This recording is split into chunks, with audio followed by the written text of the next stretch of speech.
ఇప్పుడు అక్కనే బాగా చూసుకోకపోతే ఇంటికి తీసుకొచ్చేద్దామా? ఆహా, బాగా చూసుకుంటాడు అనుకో, ఊరికి ఒక 2 రోజులు ఇంటికి వద్దులే, మనం రాజాలా బతుకుతున్నాం, అదెందుకే మనకి. అమ్మ అక్క వెళ్ళిపోయి 4 రోజులు అయింది కదా, ఓ 2 రోజులు ఇంటికి వద్దామో ఫోన్ చేద్దామా? చిచి, నాకు దాని మీద ప్రేమ ఎందుకు ఉంటుంది? అది వెళ్ళిపోయాక నేను చాలా హ్యాపీగా ఉన్నాను, అది రాకపోయినా పర్లేదులే. ఫోన్ చేద్దాం. ఫోన్ వద్దులే, ఫోన్ చేస్తే ఎక్స్ట్రా చేద్ది, వాయిస్ మెసేజ్ పెడదాం. అక్క, నాకు నీ మీద ప్రేమ ఏం లేదు కానీ ఓ 2 రోజులు ఇంటికి వచ్చి వెళ్ళచ్చు కదా. ఆహా, ప్రేమ ఏం లేదు, మామూలుగా చెప్తున్నాను.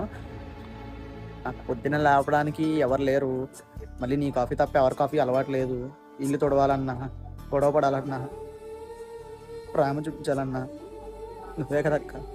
అంటే నాకు నీ మీద ఏ ప్రేమ లేదనుకో, కానీ చిన్నప్పటి నుంచి మనం అలా ఉన్నా నాకు నీ మీద ప్రేమ ఎందుకు లేదక్క.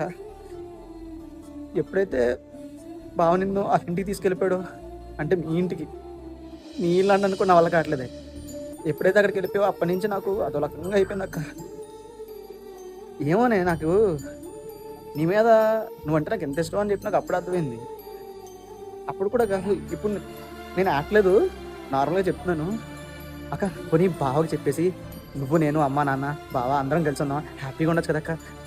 జరగని పని అనుకో, కానీ జరిగితే చాలా బాగుంటుందని అక్క. ఒకసారి బావని అడిగి మిస్ అయిపోతున్నాను అక్క, నిన్ను చాలా మిస్ అవుతున్నాను. ఈ మెసేజ్ అక్క పెడితే మళ్ళీ ఎడుతుందేమో, అన్సెండ్ చేద్దాం, అక్కడ అక్క హ్యాపీగానే ఉంటుందిలే.